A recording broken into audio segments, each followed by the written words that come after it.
पूछिए, कौन पूछेगा। जैन में पंचायत थी, क्या कुछ मुद्दे रखे? मजबूत गांव है, बड़ा गांव है, 4800 वोट इस गांव में है। आसपास के भी गांव के मौजूद लोग आए हैं। बहुत उम्मीद है ये लोकदल का मजबूत क्षेत्र रहा। एनडीए के उम्मीदवार हैं, हमारे सहयोगी दल के सभी समस्त नेता पूरी ताकत से लगे हैं। मैं उनको भी आभार व्यक्त करता हूँ। बीजेपी के अध्यक्ष जी हम मेरे साथ खड़े हैं और निषाद पार्टी के भी उम्मीदवार, मतलब उनके जो यहाँ जिले में जो नेता है वो आए। में ही आपने क्या है पीडीए की वो तो बता दी मैंने। चौधरी साहब, गन्ने को लेकर किसान परेशान है पश्चिम उत्तर प्रदेश का। देखिए, इस पहले मांग उठाए थे, ऐसे मांग नहीं उठा। मीरापुर में जो 3 मिल हैं जिसके प्रभाव क्षेत्र का ये क्षेत्र है जहाँ सप्लाई होता है, यहाँ पेमेंट की समस्या नहीं है। उसका मैंने पूरा जायज़ा लिया। पूरी प्रयास है हम लोगों के जो जनप्रतिनिधि रहे उनका भी प्रयास रहा। सरकार को मैं धन्यवाद भी देता हूँ कि मोरना मिल के विस्तार के लिए विशेष बजटीय आवंटन करते हुए मुख्यमंत्री ने यहाँ स्थानीय मौजूद किसानों की बात मानी।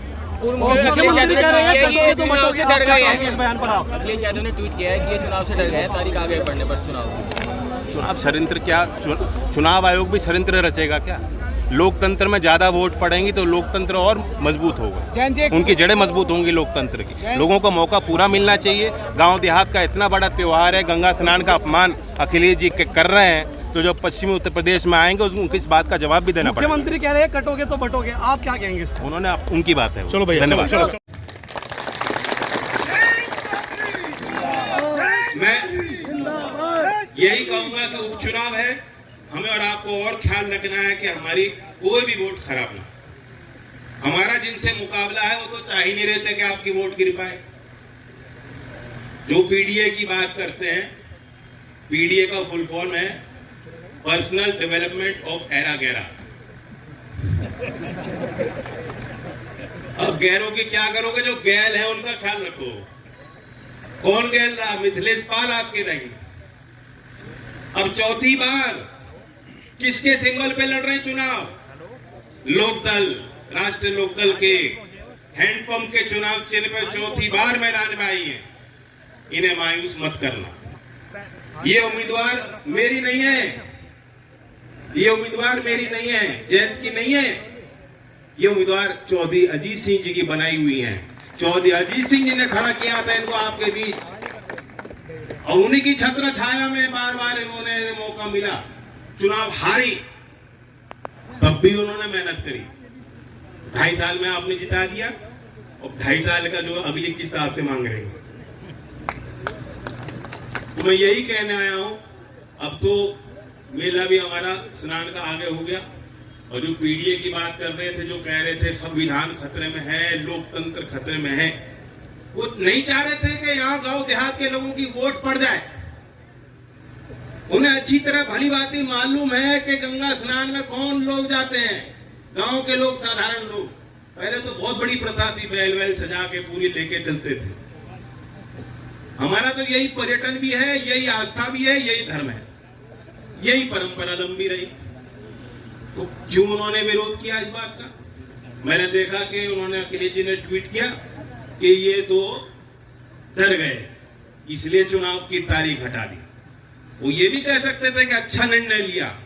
एक तरफ आप कह रहे हो संविधान खतरे में है, और दूसरी तरफ जो संवैधानिक संस्था है चुनाव आयोग, रोज उसको कटघरे में आप खड़ा करते हो।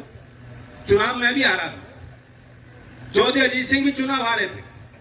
एक बार उन्होंने जो है पोलिंग जब काउंटिंग हो रही थी, काउंटिंग के बाद निकल के उन्होंने ये नहीं कहा कि रिकाउंटिंग कराओ या ये कराओ या चुनाव है हमने क्या कर दिया, कभी नहीं कहा उन्होंने। बताओ, आप सब लोग गवाह हो, नहीं कहा उन्होंने। स्वीकारा, निर्णय ठीक है। और दूसरी तरफ वे लोग हैं जो बार बार हार भी रहे और हार मानने को तैयार नहीं। जो गंगा स्नान में लोग जाना चाह रहे हैं, उस परंपरा का भी सम्मान नहीं करते, उस परंपरा को भी कभी आदर नहीं करते, अनादर कर रहे हैं वो लोग। जो कह रहे हैं कि क्यों तारीख टल गई। तारीख इसलिए टल गई कि मीरापुर के गांव की वोट वहां पड़ जाए बक्से में, ईवीएम में। जो ईवीएम में आप जिस ईवीएम को गाली देते हो और उस ईवीएम के लिए वोट मांगते हो, आप नहीं चाहते थे कि गांव देहात के लोग उनकी वोट वहां पड़ जाए। आप चाह रहे थे वो स्नान में व्यस्त रहें और यहां से हम चुनाव पे कब्जा कर लें। तो चंद लोगों के कब्जे को तोड़ के एक गरीब किसान के घर की बेटी चौधरी चरण सिंह की पार्टी के और चौधरी अजीत सिंह जी की व्यक्तिगत तौर से नुमाइंदा मिथिलेश पाल आपकी उम्मीदवार हैं। इन्हें भारी वोटों से इन्होंने जब जीती थी वो भी बाई इलेक्शन था, इनकी किस्मत है बाई इलेक्शन की एक्सपर्ट, लेकिन तब वोट मिली थी, कितनी मिली थी? जीत गई थी फिर। अब तो दुगनी करनी पड़ेगी। अब मैं ये नहीं बता रहा कितनी मिली थी, साहब आप लगा लेना, मैं ये चाह रहा हूं दुगनी मिलनी चाहिए, दुगनी की बात कर रहा हूं, दुगनी दे दोगे। धन्यवाद।